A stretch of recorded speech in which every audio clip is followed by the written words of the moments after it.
Any decisions made without Ukraine are simultaneously decisions against peace. They will give nothing. These are dead decisions. They will never work.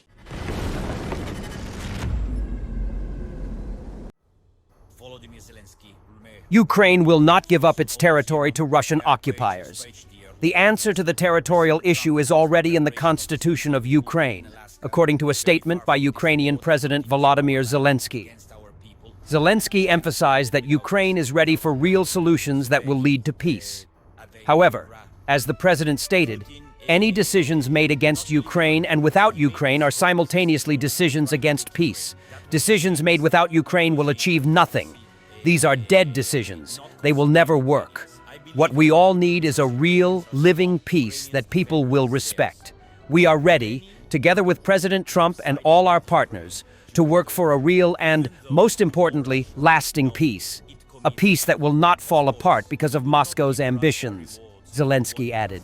President Trump announced the preparation of his meeting with Putin in Alaska, very far from this war that continues on our land against our people and which cannot be ended without us, without Ukraine. Putin did not believe in our people, so he made this hopeless decision to try to take Ukraine. That was his main mistake. Not considering Ukrainians. I believe in our people because Ukrainians are strong. Ukrainians defend what is theirs. Many in the world have sided with Ukraine during the war. Even those who know Russia know it commits evil. Of course, we will not give Russia rewards for what it has done. The Ukrainian people deserve peace, but all partners must understand what a dignified peace is. This war needs to end, and Russia must end it. Russia started it and is prolonging it, ignoring any deadlines. And that is the problem, not something else. The answer to the Ukrainian territorial issue is already in the constitution of Ukraine. No one will retreat from this, nor can they. Ukrainians will not give their land to the occupier. Ukraine is ready for real solutions that can bring peace. Any decisions that are against us, any decisions made without Ukraine are simultaneously decisions against peace. They will give nothing. These are dead decisions. They will never work. And we all need a real, living peace that people will respect. We are ready, together with President Trump and all our partners, to work for a real and, most importantly, lasting peace. A peace that will not collapse due to Moscow's desires. President Trump said that a deal between Ukraine and Russia can involve swapping of territories to the betterment of both. What does that mean? Well, you're looking at territory that's been fought over for 3.5 years with, a lot of Russians have died, a lot of Ukrainians have died. So we're looking at that, but we're actually looking to get some back and some swapping. It's complicated. It's actually nothing easy. It's very complicated, but we're going to get some back. We're going to get some switched. There'll be some swapping of territories to the betterment of both. The Trump administration is reportedly finalizing a peace proposal that would allow Russia to take over the entirety of the Donetsk region and force Ukraine to surrender the unoccupied portion. All territory currently occupied by Russia would remain under Russian control. According to Bloomberg, the deal would involve Russia taking over the entire Donbass and freezing the lines of contact elsewhere. The reported aim is to freeze the war and pave the way for a ceasefire and technical talks on a definitive peace settlement. It's not clear whether Russia would have to return any territory or hand over the Zaporizhzhia nuclear power plant. The agreement would reportedly present Ukraine and Europe with a take-it-or-leave-it ultimatum. Such an agreement would clearly be a disaster for Ukraine and represent an abject surrender by the U.S. to Russia. Hundreds of thousands of people still live in the unoccupied portion of the Donetsk region and would likely need to be evacuated. The agreement would also require Ukraine to hand over its heavily fortified defensive lines, much as Neville Chamberlain's Munich Agreement did to Czechoslovakia in 1938. Russia's next invasion of Ukraine would be made far easier. The terms and plans of the accord are said to still be in flux and could still change. The agreement will be finalized when Trump and Putin meet next week. President Trump will meet with Putin next Friday in Alaska. The highly anticipated meeting between myself as President of the United States of America and President Vladimir Putin of Russia will take place next Friday, August 15th, 2025, in the great state of Alaska. Further details to follow. Thank you for your attention to this matter.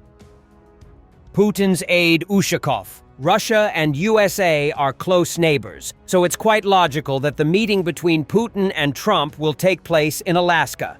He added that Moscow expects that the next meeting of Putin and Trump after Alaska will take place in Russia, and President Trump has already been given an invitation. Ceding Donbas to Russia would destroy Ukraine's strategic defense line, the Institute for Study of War warns. The loss of this fortified barrier, built since 2014, would open the way for further Russian advances and force Ukraine to urgently build new defenses, according to the Institute for the Study of War. The report also notes Russia would likely violate any ceasefire deal without strong control and security guarantees for Ukraine. Marco Rubio commented on Steve Witkoff's meeting with Putin, expressing hope for a Trump-Putin summit. He said both leaders are ready, but the meeting must have a clear goal and deliver progress to be worthwhile. Big news this week. Steve Witkoff, your ambassador, special envoy, met with Vladimir Putin. There's now going to be a meeting between the president and Vladimir Putin. What do you expect from that meeting? What are you hearing? And what's been your contact with Zelensky? Well, yeah, so hopefully there's a meeting, and I think the president's willing to have one. I think Putin indicated a willingness to have one. Obviously, the meeting has to be about something. We're going to have to make some progress here before a meeting like that would be fruitful and worth doing.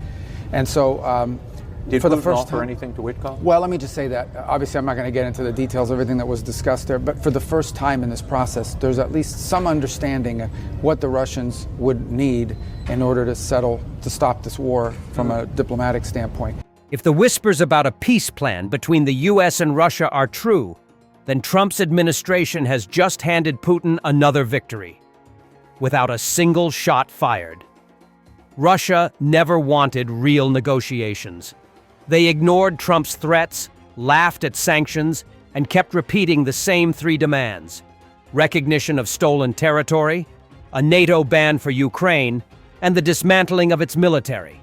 And now, after Trump's so-called ultimatum, what's on the table? Exactly what Putin asked for. He gets Donbas without a fight, a region his army couldn't seize in nearly 4 years of war, losing up to 1 million men along the way. The US and Europe could have given him that from day one. Instead, we fought, bled, and resisted, only to hand him the prize at the green table. And what happens next? Ukraine pulls back from fortified lines, and we're expected to trust Putin's word that he won't invade again. This is the same man whose promises aren't worth the paper they're signed on. The only thing he understands is raw, unrelenting force. Trump doesn't get that. He thinks he can charm Putin, make him reasonable. But you can't feed a monster into submission. You feed it, it grows hungrier. And when it's done feasting, it comes back for more. Thanks for watching, and don't forget to subscribe.